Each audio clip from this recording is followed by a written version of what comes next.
Cuando nosotros empezamos a vivir una vida cristiana, significa que estamos dando fruto, pero el fruto no es nuestro, el fruto es el Espíritu.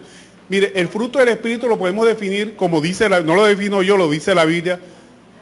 Es cuando empezamos a dar lo que se llama amor, gozo, paz, paciencia, benignidad, bondad, fe, mansedumbre, templanza. Contra estas cosas que usted practique no hay ley. O sea, si usted se basa aplicando estos conceptos en su vida, usted nunca podrá fallar y siempre dará en el blanco. O sea, tendrá vida eterna, tendrá una vida agradable conforme a la palabra de Dios.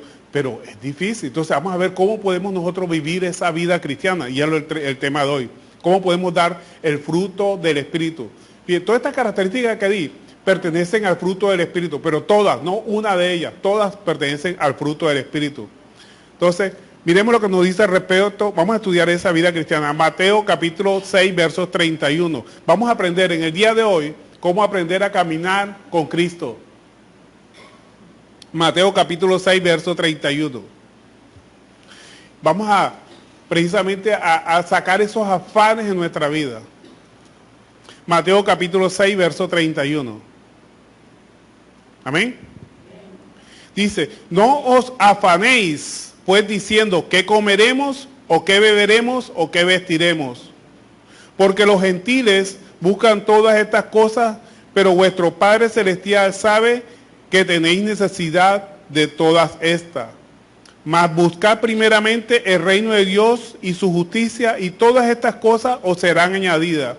En otras palabras, lo que está diciendo la palabra de Dios es que la preocupación del hombre depende de su condición espiritual.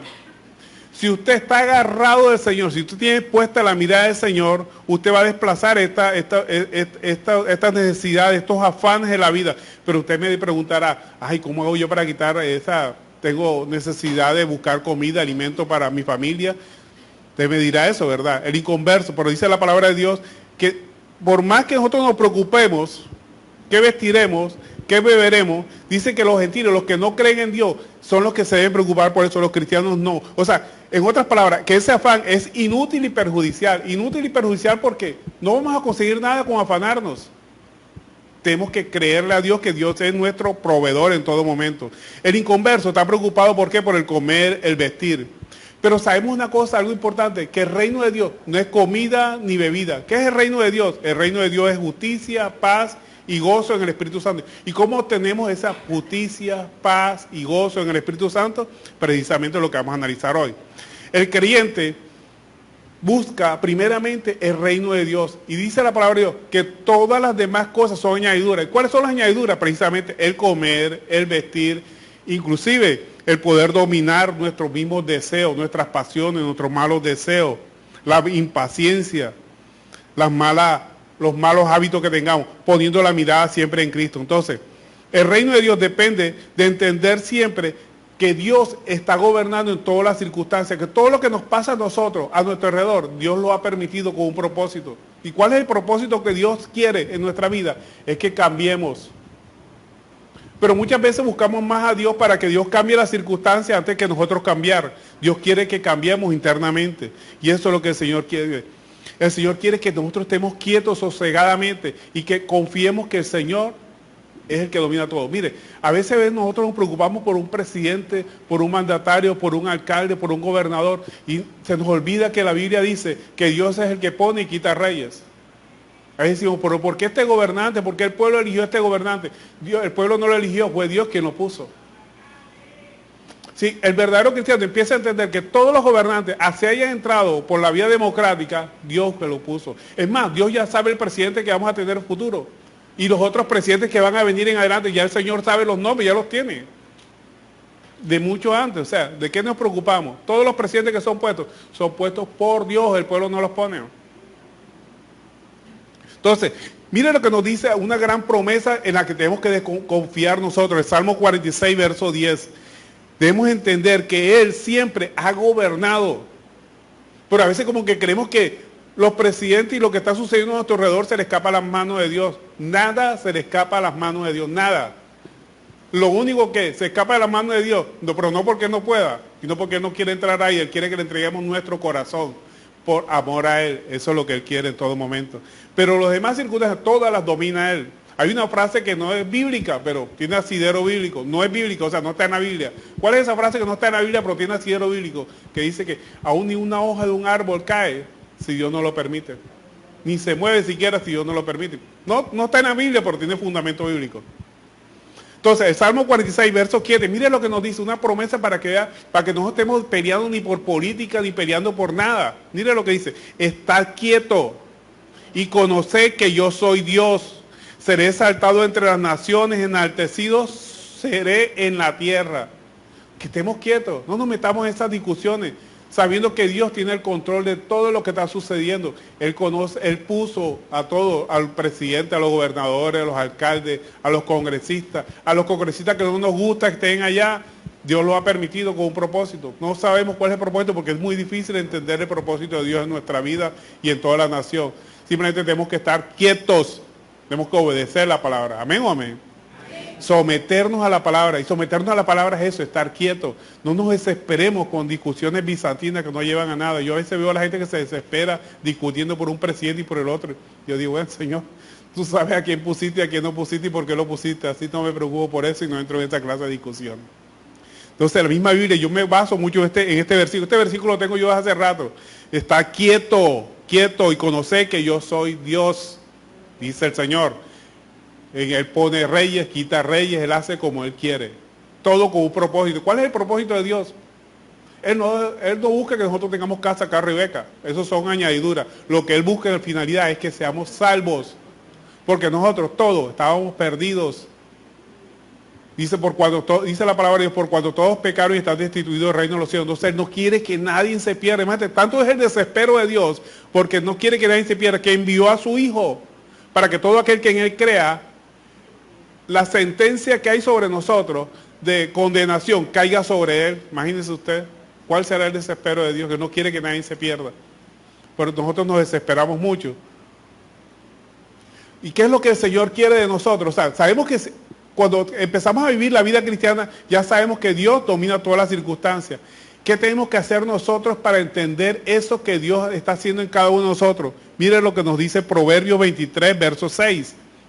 Si nosotros cumplimos este versículo, vea, su vida va a cambiar, se lo prometo. No se lo prometo yo, lo promete el mismo Dios. Y eso lo pongo también yo por obra en mi vida. Y ya yo vivo sosegada y tranquilamente. Esa es la paz que Cristo nos da. Acuérdense que la gran promesa de Cristo fue, mi paz os dejo, mi paz os doy. Yo no la doy como la da el mundo. Pero ¿cómo viene la paz de Cristo a mi vida? Cuando empiezo a creer en sus promesas.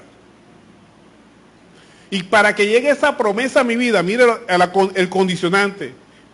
Proverbio 23, verso 26. Dice, dame, hijo mío, tu corazón y miren tus ojos mi camino. O sea, dedícate a obedecer la palabra de Dios. Cíñate al proceso que Dios ha establecido, el camino que Dios ha establecido. Por eso Jesucristo dijo, yo soy el camino, la verdad y la vida.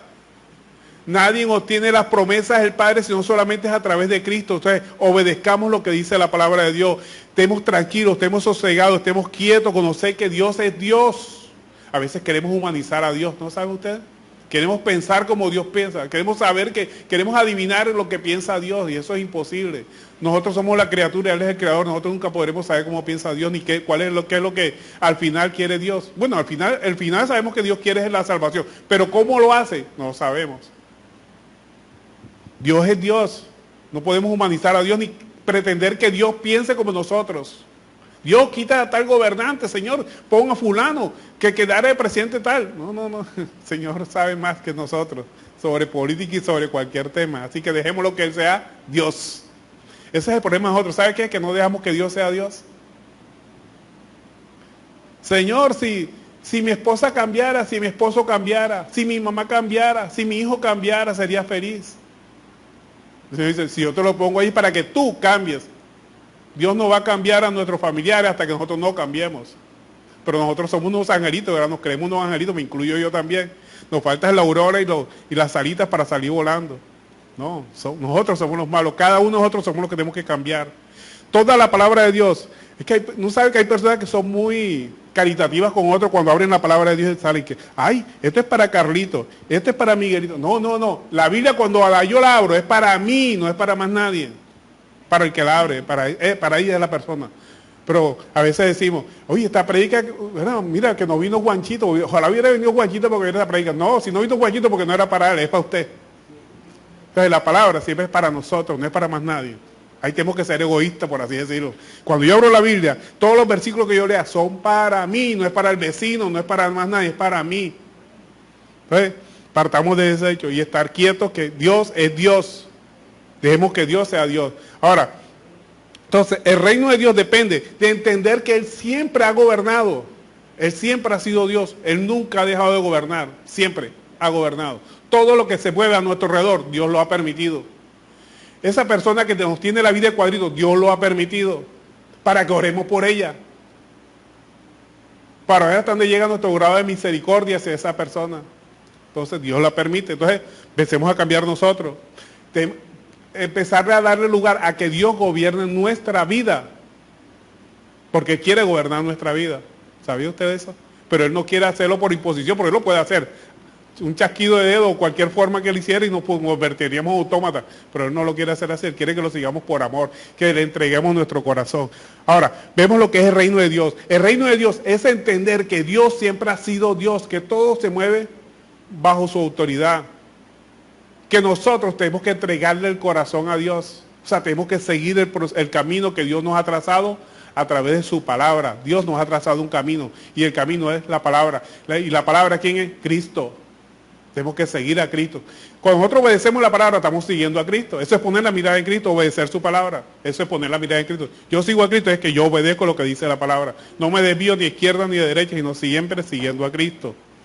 Pero dice la palabra de Dios que busquemos el reino de Dios y su justicia. ¿Qué es la justicia de Dios? A veces decimos, Señor, haz justicia, Señor, en lo que me han hecho a mí. Esa no es la justicia de Dios. Esa es venganza de parte de nosotros. Dios sí se toma la venganza, pero cuando se habla de la justicia de Dios no es esa. La justicia de Dios es por medio de Jesucristo, que Dios hace justicia a través de la muerte expiatoria de Cristo en la cruz del Calvario para que nosotros podamos llegar a ser salvos. La justicia de Dios es en Cristo. Amén. Entonces, para que entendamos qué es la justicia de Dios, miremos con la palabra de Dios, porque la palabra de Dios puede decir mejor las cosas que como yo las pueda decir. Eclesiastés 7:20, miremos lo que nos dice Eclesiastés 7:20 para que entendamos qué es la justicia de Dios. Eclesiastés capítulo 7, verso 20. Dice, ciertamente no hay hombre justo en la tierra que haga el bien y nunca peque. O sea, todos somos pecadores, imagínese usted, todos, sin exclusión. El apóstol Pablo, la máxima autoridad cristiana, teológica cristiana, decía, Jesús vino por pecadores, de los cuales yo soy el primero. Pero hay personas que porque tienen 30 años están en cristianismo, yo no soy pecador, pecadores son estos que están allá en la calle. Todos somos pecadores. Simplemente que hay unos pecadores pasivos y hay unos pecadores activos. Entonces, estamos propensos a pecar cuando quitamos la mirada de Cristo. Viene mi hermano y me hace algo indebido o algo que a mí me ofende y le quiero decir 4, pero miro a Cristo, o sea, obedezco a Cristo y me dice, perdónalo. Tengo que bajar la guardia y no actuar como yo actuaba antes. Pero siempre va a estar el león ese que quiere salir de nosotros y contestar con 4, con 5, con 20. Entonces, tenemos que dominarlo, ¿cómo? Obedeciendo a la palabra. Acuérdense que Cristo dijo, sin mí nada podéis hacer, siempre con el poder del Espíritu Santo morando en nosotros, obedeciendo su palabra. Pero que ponte a tu parte, nadie, nosotros no tenemos fuerza de voluntad para nada es nada. Muchos dicen, no, es que tú no pones de tu parte, esa frasecita que se ha colado mucho en la gente, es que no pone de su parte, nosotros no podemos nunca de nuestra parte. Tenemos que poner la mirada en Cristo, obedecer su palabra.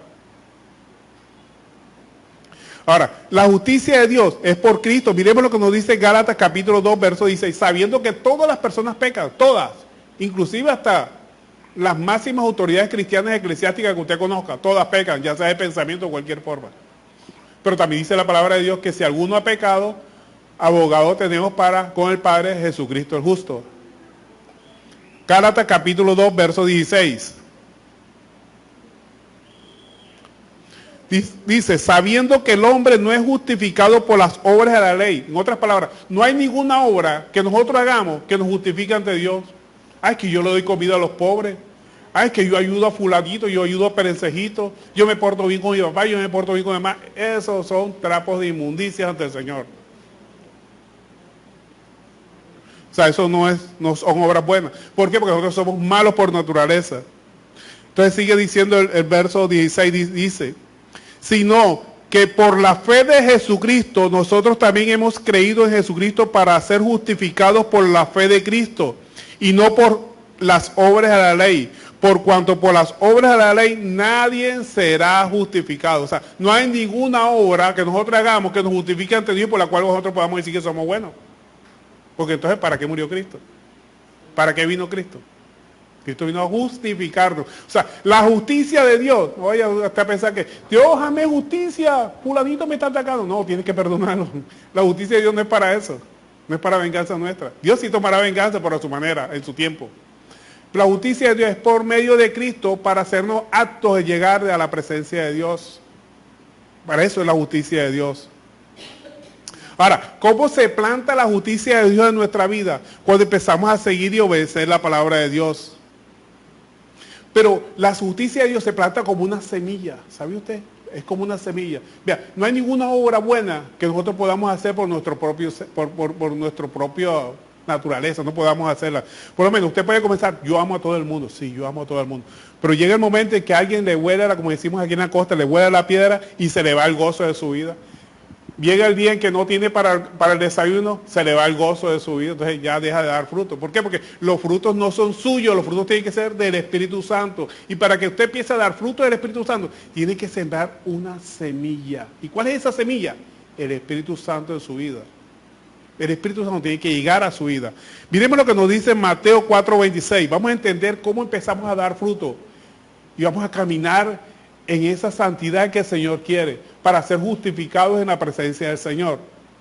Todo a través de la palabra de Dios. Marcos 4:26.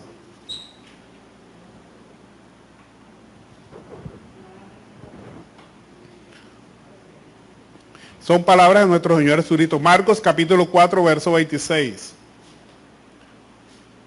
Decía además, así es el reino de Dios, como cuando un hombre echa semilla en la tierra. ¿Ves el reino de Dios? Es como cuando un hombre echa una semilla en la tierra, que viene una parábola hermosa del Señor. Y duerme y se levanta de noche y de día, y la semilla brota y crece sin que él sepa cómo. Porque de suyo lleva fruto la tierra, primero hierba, luego espiga, después grano, lleno en espiga, y cuando el fruto está maduro, enseguida se mete la hoz, porque la siega ha llegado. O sea, que usted va a empezar a dar fruto cuando la semilla se empieza a germinar dentro de usted. Vea, usted no necesita hacer nada para vivir gozoso. Usted tiene que permitirle, darle lugar al Espíritu Santo que pose en su vida. Usted no puede hacer usted ni yo podemos hacer buena obra porque queremos. Las buenas obras que nosotros hacemos para justificarnos son trapos de inmundicia, como dijimos antes de comenzar el servicio, ante el Señor. No hay ninguna obra que nosotros hagamos que nos justifique. Las buenas obras que nosotros podamos hacer es cuando ponemos la mirada en Cristo. Cuando dejamos que el Espíritu Santo, con la mirada puesta en Cristo, empieza a fluir en nosotros. Y esa semilla empieza a germinar. Y es cuando empieza a dar el fruto del Espíritu. O sea, esas buenas obras son frutos del Espíritu, no son frutos nuestros. ¿Cuáles son los frutos nuestros? Las malas obras. Las obras de la carne. Odio, hechicería, pleitos, contiendas. Esas son las obras nuestras. ¿Sabía usted eso? Las otras obras le pertenecen al Espíritu Santo, no son nuestras, si son de Dios. Miremos lo que nos dice respecto Juan capítulo 15, verso 5. Aquí vamos a ver cómo nuestro Señor Jesucristo nos dice que nosotros tenemos que estar agarraditos de Cristo en todo momento si queremos dar fruto del Espíritu. Porque sin Él, nada podemos hacer. Nosotros somos como una ramita, que si damos fruto, si estamos pegados al tronco que es Cristo, una vez nos desprendemos nosotros del tronco, o sea, quitamos la mirada de Cristo, esa ramita se seca. Juan capítulo 15, verso 5.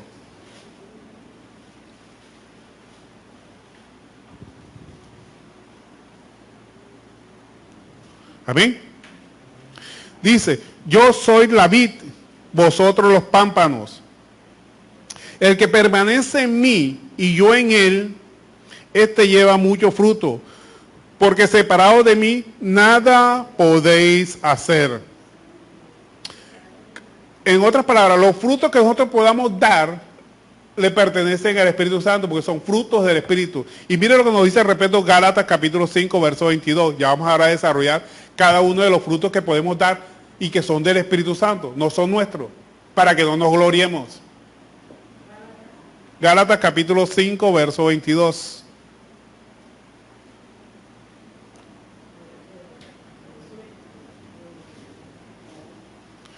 Gálatas capítulo 5. Dice, más el fruto del Espíritu es, ¿cuáles son? Amor, gozo, paz, paciencia, benignidad, bondad, fe, mansedumbre, templanza. Contra tales no hay ley. O sea, mientras usted viva practicando, dando este fruto, porque es un solo fruto que tiene estas características, no son varios frutos, es un solo fruto que tiene estas características, no puede usted ser condenado. Usted es salvo, usted practica estos frutos y esa. Pero si yo lo quiero ejercer con mis propias manos, con mis propios deseos, a mi manera, yo puedo dar amor. Pero el gozo, difícil, ¿verdad? O tener paz, me empiezan a faltar 2, 3, 4, 5 de esas características del fruto del Espíritu Santo. Si yo quiero imitarlo. Vea, imitar los frutos del Espíritu Santo es como una fruta. ¿Usted ha visto las frutas esas que venden en las artesanías? ¿Verdad? Unas frutas muy bonitas, unas uvas que usted las ve desde lejos. Uy, se ven hermosas, se ven preciosas, ¿verdad?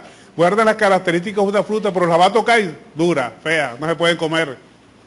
Así son los frutos que nosotros damos, imitando los frutos del Espíritu Santo. Ay, somos amorosos con los hermanos, sí, que no sé qué, pero apenas vimos que Pedrito habló mal de nosotros. Y ese man que se ha pensado, ¿por qué va a hablar mal de mí? O sea, nos creemos buenas personas nosotros.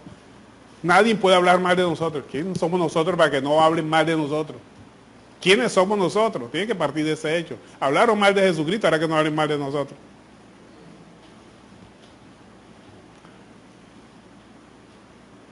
Entonces,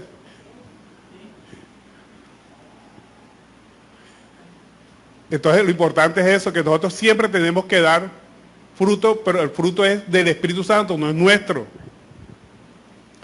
No es nuestro. Entonces, los frutos, ya dijimos, ¿cuáles son? Amor, gozo, paz, paciencia, benignidad, bondad, fe, mansedumbre, templanza. ¿Qué es el amor? Entonces vamos a detenernos en esta parte aquí del amor. Todos queremos tener amor, ¿verdad? Amor, pero el amor lo vemos siempre reflejado desde dos puntos de vista. El amor hacia Dios y el amor hacia el prójimo. Y hacemos a veces sacrificios nosotros para demostrar ese amor. Y resulta que Dios dice, yo no quiero sacrificios de ninguna índole. ¿Cómo demostramos nosotros el amor a Dios y el amor al prójimo? Es la gran pregunta, ¿verdad? Bueno, no voy a decir yo, que hable la palabra. Oseas capítulo 6, verso 6. Porque a veces creemos que yo demuestro el amor con un ramo de flores, llevando al cine, a fulanito, al hijo mío al cine, demuestro mi amor, llevándolo al colegio, haciendo estas cosas, eso demuestra amor. No, son buenos, hágalo, no estoy diciendo que no lo haga, pero eso no es la forma de mostrar el amor conforme a la palabra de Dios. No estoy diciendo que no lo haga, bueno, que quede claro. Es nuestra forma de mostrar el amor material. Pero Dios, ¿cómo quiere el Dios que demostremos nuestro amor a las personas? Oseas capítulo 6, verso 6. Aquí nos dice cómo quiere Él el amor hacia el prójimo y hacia Dios. Nos dice el mismo Dios. Oseas capítulo 6, verso 6 dice, porque misericordia quiero y no sacrificio, y conocimiento de Dios más que holocausto. O sea, Él no quiere que usted haga ningún sacrificio sobre las personas, quiere que usted haga misericordia. ¿Y qué es misericordia? Es darle algo a alguien aunque no se lo merezca. Misericordia es tratar a los demás como si fueran superiores a usted.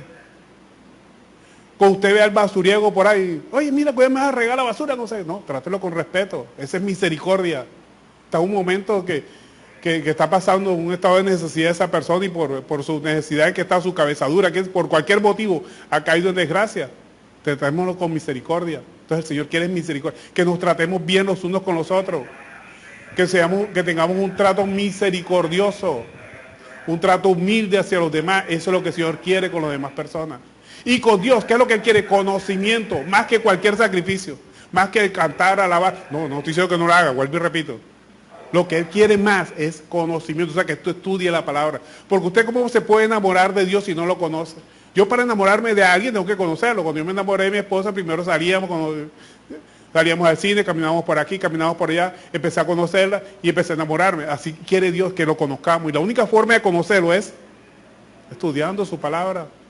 Tenemos que estudiar la palabra para poderlo conocer y enamorarnos de Él. Entonces, lo que Él quiere para Él, Dios para Él, es que usted lo estudie, usted lo conozca. ¿Y cómo lo puede conocer? Nada más estudiando la palabra. No hay otra forma de conocer a Dios. Entonces no lo va a conocer que sentimiento, ay, que me da la pálida aquí, o se me erizan los vellitos y ya yo tengo la presencia del Espíritu Santo. No. Esas manifestaciones las puede sentir de otra forma. Una música me puede hacerse levantar los vellitos. Cuando yo oía antes a Richard Clayderman, se me levantaban todos los vellitos. Ay, ese es el Espíritu Santo. Eso es obra de la carne. Cuando oía los timbales de Tito Puente, ¿quién no se levanta los vellitos oyendo los timbales de Tito Puente? Entonces eso son cosas de la carne. Entonces, la única forma de conocer a Dios no es porque se le levanten los vellitos, es estudiando su palabra. Entonces tenemos que estudiar lo que Él quiere. Dios de nosotros es que estudiemos su palabra con respecto a Él. Y con respecto a las personas, a los demás, al prójimo, y prójimo es cualquier persona que está a nuestro lado, más cercano, es que practiquemos obras de misericordia. Con respecto al gozo, ¿qué significa gozo? Que es otro fruto del Espíritu. No son frutos nuestros, es fruto del Espíritu Santo cuando vive en nosotros. Es fruto del Espíritu, no es fruto de nosotros. Usted no puede hacer nada para tener amor si no tiene el Espíritu Santo en su vida. Entonces, el otro característica del fruto, no es otro fruto, es característica del fruto, es el gozo. ¿Qué es el gozo? El gozo es un deleite. Usted se deleita, ¿verdad?, leyendo la palabra de Dios. Vea, para usted deleitarse en la palabra de Dios, tiene que tener el Espíritu Santo. Si no es un sacrificio, tengo sueño, esto me da sueño, empiezo usted a leer la palabra, no, yo mejor voy a ver televisión. No tiene el Espíritu Santo. Pero usted empieza a gozarse en la lectura de la palabra de Dios, un indicativo de que tiene el Espíritu Santo. Ahora, ¿cómo se debe representar ese gozo hacia el prójimo? Es la palabra de Dios. El deleite, que usted se deleite en perdonar a las personas que le han hecho daño. Hay personas que le duele perdonar. Si a usted le duele perdonar, usted no tiene el Espíritu Santo de Dios. Usted debe gozarse en perdonar a las personas que lo han ofendido. Gozar, la busca. Me ofendió, no importa, yo la busco. ¿Por qué? Porque tiene el Espíritu Santo y es el que lo mueve a hacer eso. Si usted no perdona gozosamente, pero si está perdonando más de entre, sí, yo te perdono. Sí. No, ese es perdón de dientes para afuera, como dicen por ahí. Pero el verdadero gozo, el verdadero deleite es cuando usted perdona gozosamente, y ese gozo es que usted mismo busca a la persona y dice, ven acá, yo quiero hacer las paces contigo. Así esa persona diga que no, yo que te voy a perdonar a ti, yo no tengo nada que perdonar, no importa, usted cumple con su labor, que es perdonar. Porque el perdón, yo siempre lo he dicho, que el perdón es el acto más egoísta que nosotros podemos hacer. ¿Sabe por qué es el acto más egoísta? Porque el perdón me beneficia más a mí que a la persona que yo odio. Porque si yo mantengo un odio hacia una persona, las defensas mías se bajan. Y físicamente empiezan las enfermedades, el cáncer. Se dice que el cáncer es producto de odios escondidos, resentimientos hacia otras personas. Y muchas enfermedades más. Y también, espiritualmente, si yo no perdono, Dios no me perdona a mí las ofensas que le he hecho a otra persona. Entonces, el acto más egoísta que podemos hacer es perdonar. Pero perdonar gozoso, no entre dientes. Que usted se goce por ir a perdonar a una persona. Es porque tiene el fruto del Espíritu Santo. Mire lo que nos dice al respecto Mateo capítulo 7, verso 18.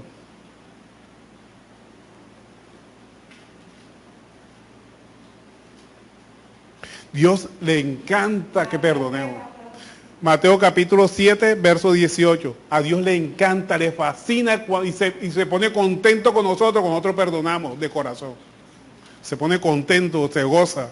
Como cuando un padre, imagínese usted un padre que tiene dos hijos, y un hijo le ha hecho daño al otro, y el que salió perjudicado sale perdonando al otro hijo. ¿Usted cree que el padre no se goza? El padre se goza porque quiere verlo en armonía. Así es nuestro Padre Celestial. Él nos ve todos, somos sus hijos, los que lo hemos aceptado, porque también hay otros que no son hijos de Dios. Él quiere que todos estemos en armonía. Y cuando nosotros nos perdonamos, Él se goza, Él se alegra. Y el gozo del Señor es nuestra fortaleza, nos fortalece para seguir adelante. Cuando Él se alegra.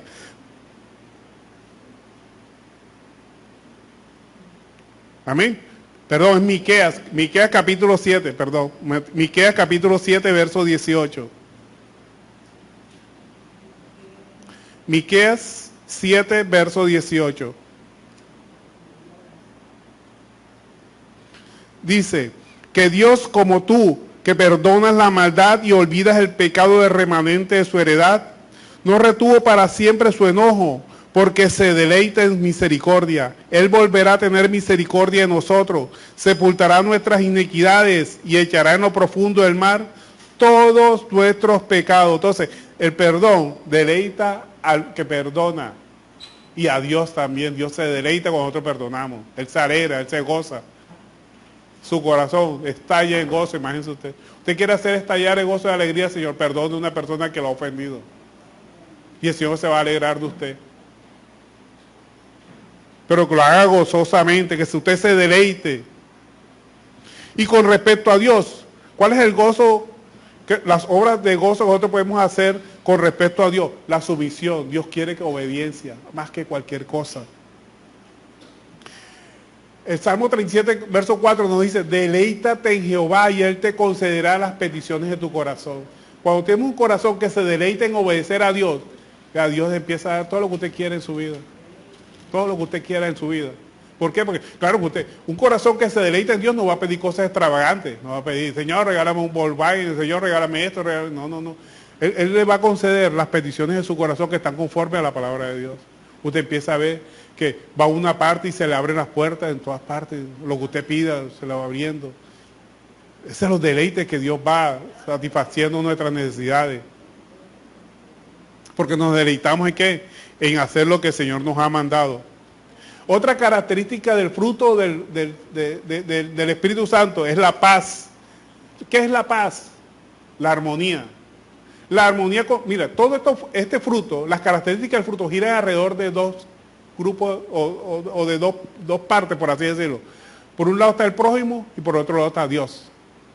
La paz son obras que nosotros podemos hacer con respecto a nuestro prójimo. Siempre buscar la paz con nuestro prójimo. Y la característica que ya vimos ahorita de buscar la paz con nuestro prójimo es el perdón en todo momento. El prójimo, con nuestro prójimo, tenemos que perdonarlo. Mateo 6:14 dice, porque si perdonas a los hombres sus ofensas, os perdonará también a vosotros vuestro Padre Celestial. Mas si no perdonáis a los hombres sus ofensas, tampoco vuestro Padre os perdonará vuestras ofensas. Y la obra de paz con Dios, con respecto de Dios, ¿cuál es? Saber que Cristo nos ha hecho nueva criatura para reconciliarnos con Cristo, con Dios, con el cual estábamos enemistados. Entonces, la paz, que es característica del fruto del Espíritu Santo, tiene que ver con la paz con el prójimo, con las personas que están a nuestro alrededor y la paz con Dios. Porque cuando nosotros no conocíamos de Dios, cuando no hacíamos la voluntad de Dios, estábamos enemistados de Dios, con Dios. ¿Sabía usted eso? Hay muchas personas que dicen, no, yo con Dios estoy bien, estoy mal es con Pedrito, con Carlito, que está el vecino mío. No, si usted está enemistado con alguien, usted está enemistado, Dios está enemistado con usted.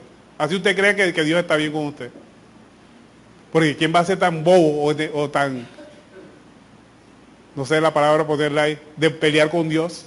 Nadie, en verdad, nadie va a pelear con Dios. Todo el mundo cree que está bien con Dios, pero pelea con su prójimo. El hecho de que peleemos con nuestro prójimo, Dios está enemistado con nosotros, así nosotros creamos que Dios está con nosotros.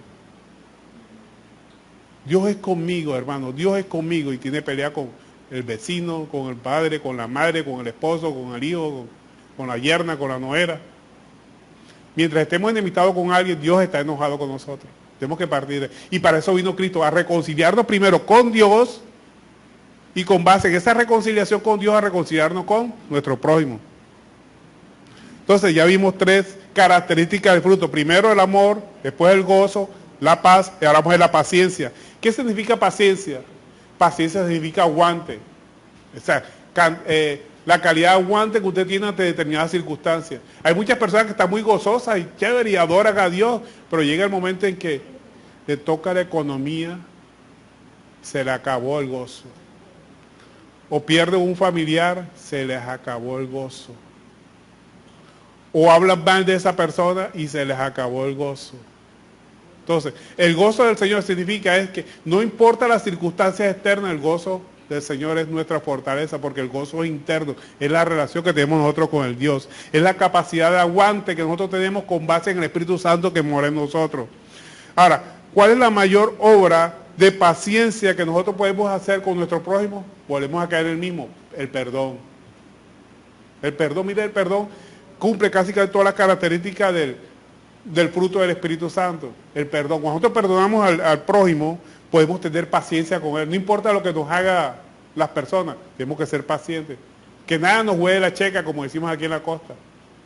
O como dicen algunos, que nada te haga botar el chupo. Lo que haga las personas. Es que a mí me da piedra cuando me hacen tal cosa. Bueno, que nada te huele la piedra, nada te haga botar el chupo. Que siempre te mantengas ahí constante con la presencia del Señor. Entonces, todo con base en el perdón. No importa lo que te hagan. Acuérdate de lo que le hicieron a Cristo en la cruz del Calvario. Y siempre decía él, no le tengas en cuenta este pecado. Perdónalo porque no saben lo que hace. Esteban lo estaban matando a punta de piedra literalmente. Y le decía, Señor, no tengas en cuenta este pecado. Qué gran demostración de amor, de paciencia, de aguante. ¿Amén? Entonces, siempre tenemos que perdonar a nuestro prójimo. Y el grado de paciencia con Dios lo tenemos en la obediencia a las promesas de Dios. Que no importa lo que estemos pasando, no importa el mal presidente, el mal gobernador, nosotros sabemos que Dios tiene cuidado de nosotros y que todos los gobernantes fueron puestos por Dios. ¿Yo por qué voy a hablar mal de un gobernante? Tengo que bendecirlo. Vea, cuando usted habla mal de un gobernante, sea el que sea, póngale el nombre que usted quiera, usted está hablando mal de Dios. ¿Sabía eso usted? Porque Dios es el que pone y quita reyes. El día que entendamos eso, dejamos de criticar a los gobernantes y empezamos a orar por ellos. Señor, bendícelo, Señor, dale sabiduría, Señor, dale esa paciencia para que salgan de ese embotamiento que tiene, de esa oscuridad espiritual en la que se encuentra. Oremos por lo que está en eminencia. Cada vez que usted critica a un mandatario, usted está criticando a Dios. Cada vez que usted critica a un jefe, una persona que tiene autoridad, está criticando a Dios. Está diciendo, Señor, te equivocaste, debiste poner a fulanito. Amén o amén. Entonces, dejemos de estar criticando a los gobernantes, oremos por los gobernantes. La Biblia nos dice que tenemos que orar por las personas que están en eminencia, o sea, las personas que están en grado superior a nosotros, alcaldes, gobernadores, presidentes, representantes en la Cámara de Representantes, Congreso. Tenemos que orar por ellos, no criticarlos. Grado de paciencia. ¿Por qué? Porque tenemos que deleitarnos en la palabra de Dios. Dice, deleítate en Jehová y Él concederá las peticiones de tu corazón. Entonces ahí está la calidad de aguante que nosotros tenemos, de no darle rienda suelta a la lengua. Es facilito criticar, ¿verdad? Difícil obedecer, difícil someterse a la palabra de Dios, difícil obedecer. Vamos ahora a benignidad, la otra característica del fruto del Espíritu Santo. ¿Qué es la benignidad? Es altruismo.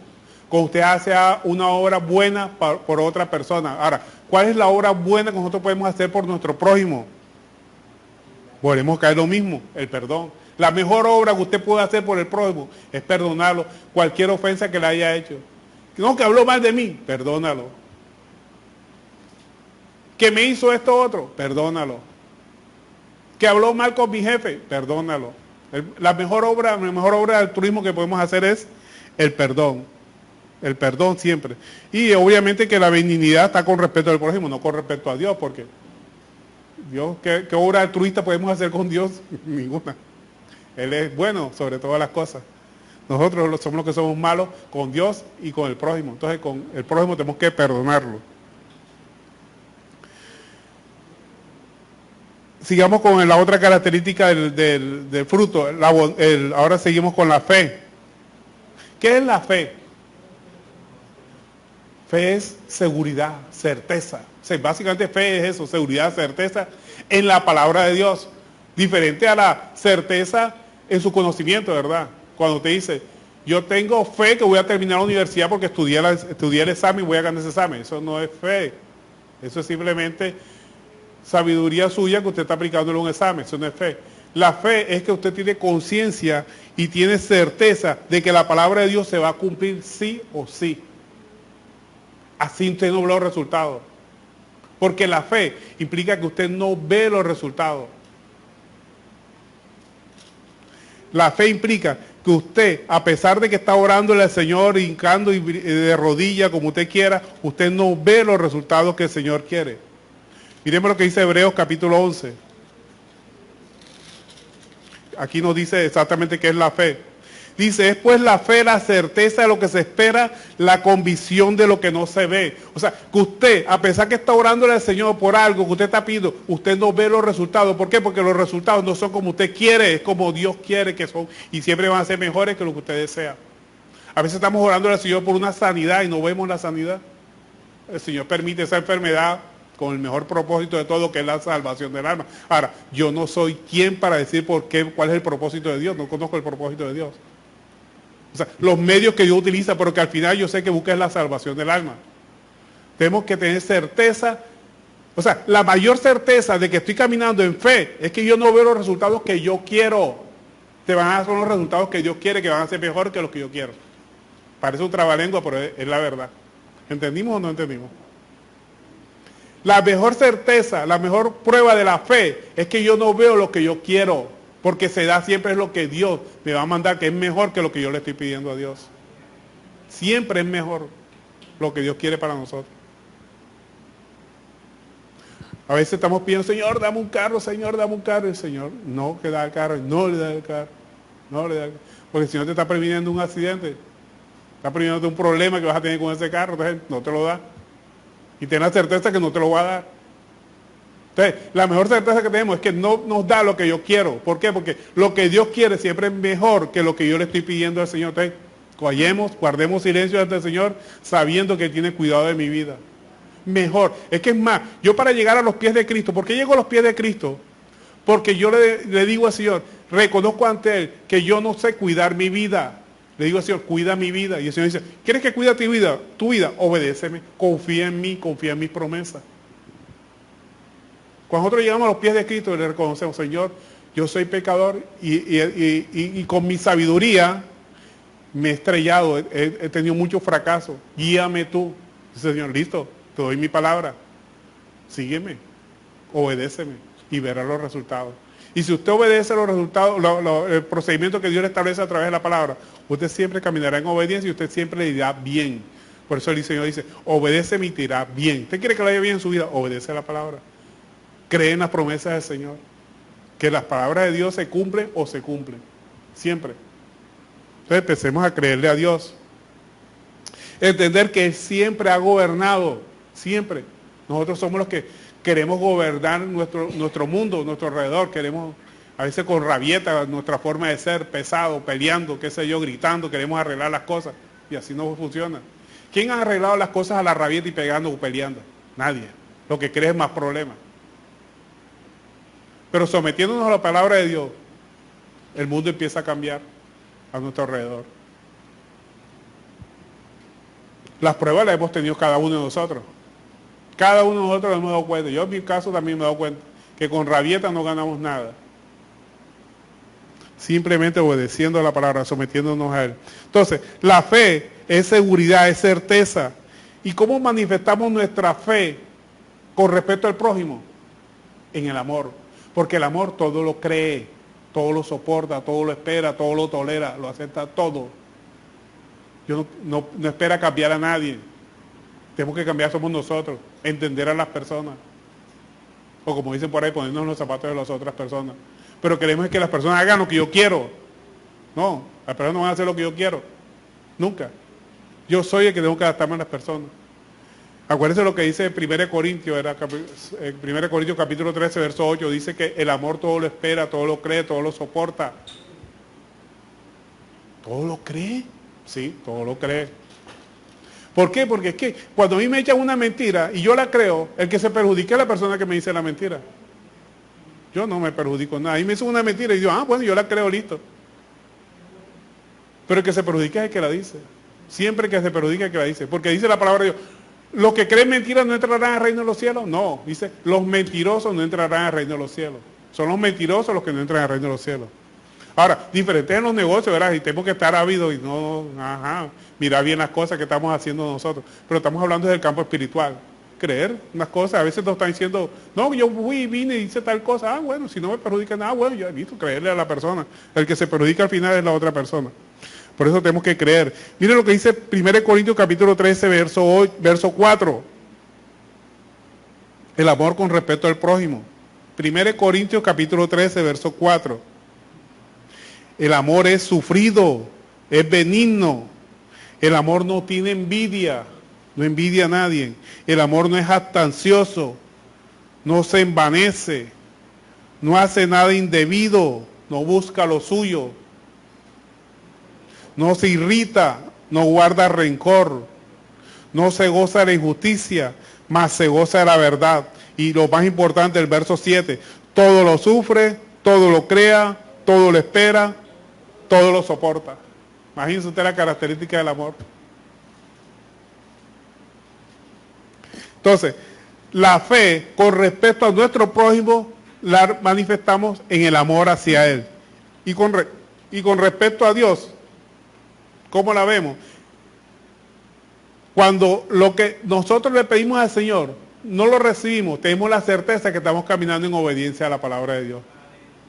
No importa que usted no reciba lo que está pidiendo.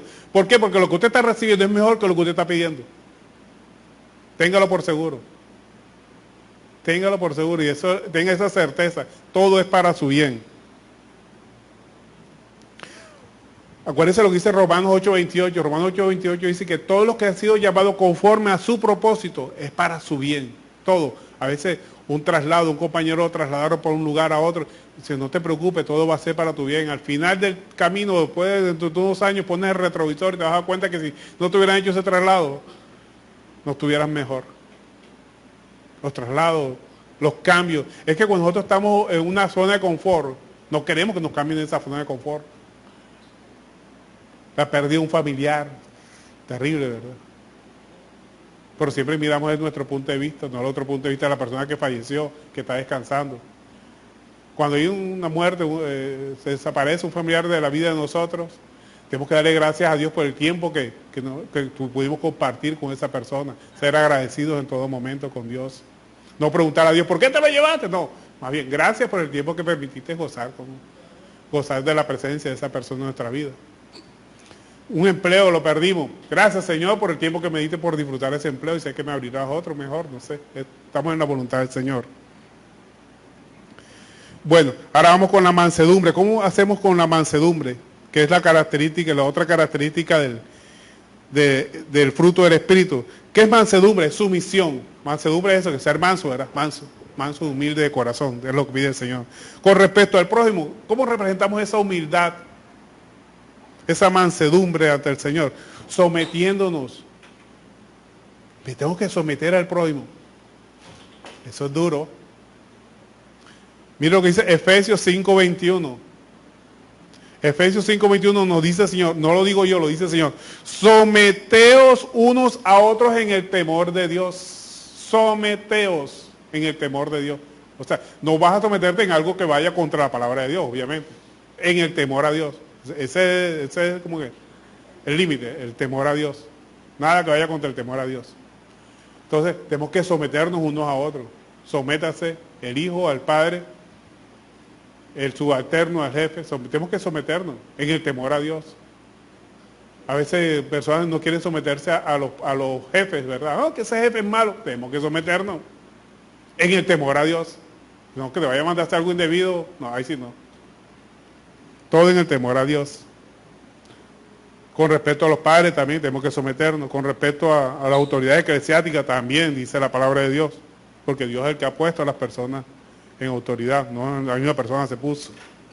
Entonces, el trato con Dios. ¿Cómo representamos esa mansedumbre con respecto a Dios? Humillándonos ante Dios. Tenemos que humillarnos, hermanos, ante Dios. Mire la mayor humillación, 1 Pedro 5:6. Esta quiero que se la graben. Y esta gran humillación que vamos a hacer aquí, que vamos a resaltar aquí, le va a ser de mucho beneficio a usted en su vida. A mí me ha servido muchísimo. Mire lo que dice 1 Pedro, capítulo 5, verso 6. Y es una humillación con promesa. 1 Pedro, capítulo 5, verso 6. Humillaos pues bajo la poderosa mano de Dios para que Él os exalte cuando fuere tiempo. Él os va a exaltar cuando usted se humilla en su tiempo. Humíllese ante Dios y Él te exaltará en su tiempo. Echando toda vuestra ansiedad sobre Él porque Él tiene cuidado de nosotros. Vea, Él tiene más cuidado de nosotros que nosotros mismos. Porque nosotros somos muy temerosos y queremos a veces hacer las cosas a nuestra manera. No, sometámonos a Él, humillémonos ante Él y nos va a ir mejor. Y vamos a la última característica del fruto del Espíritu, la templanza. ¿Qué es la templanza? Templanza es moderación, ¿verdad?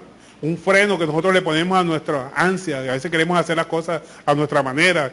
¡Ey, frénate! Todas nuestras obras deben ser prudentes para provecho y edificación. Vea, lo que no sea para provecho y edificación, sáquelo de su vida. Una conversación que no sea ni de provecho, vea, grábese esa característica. Cualquier cosa, cualquier conversación que no sea de provecho o edificación, apártese de ella enseguida, quítese de ahí. ¿Por qué? Porque va a terminar destruyéndolo usted. Están hablando, están un bochinche, una cosa que no edifica, ni edifica, apártese de ahí. Mire lo que dice 1 Corintios 10:23. Tenemos que ser prudentes, hermanos, tenemos que estar apercibidos. Hay conversaciones que son malas, que nos van a perjudicar. Entonces, la clave para apartarnos de cualquier conversación que sea mala es esa. Usted pregunte, ¿eso aprovecha en algo? ¿Eso edifica? Si no reúne esas dos características, quítese de ahí. 1 Corintios 10:23 nos dice, todo me es lícito. O sea, yo puedo estar en cualquier lado, yo puedo escuchar cualquier cosa. 1 Corintios 10:23, todo me es lícito, pero no todo conviene. Todo me es lícito, pero no todo edifica. O sea, hay cosas que no edifican, hay cosas que no aprovechan. Entonces, la templanza está en eso, en saber qué edifica y qué aprovecha. Entonces, de nosotros depende. Todo con la llenura del Espíritu Santo. Acuérdense, estas obras, estas características de la obra del Espíritu Santo no son nuestras, las hace el Espíritu Santo que obra en nosotros con base en la obediencia. Esa semillita que nosotros tenemos que sembrar en nuestro corazón. Y la semillita, ¿cómo la sembramos en nuestro corazón? Leyendo la palabra todos los días, hermano. El día que usted deja leer la palabra cada día va a ser menos cristiano. Congregarnos. ¿Para qué nos congregamos? Para deleitarnos en la presencia del Señor y para inquirir en su palabra, para aprender de su palabra. Tenemos que congregarnos. Cuando usted deja de congregarse, usted se empieza a poner raquítico espiritualmente.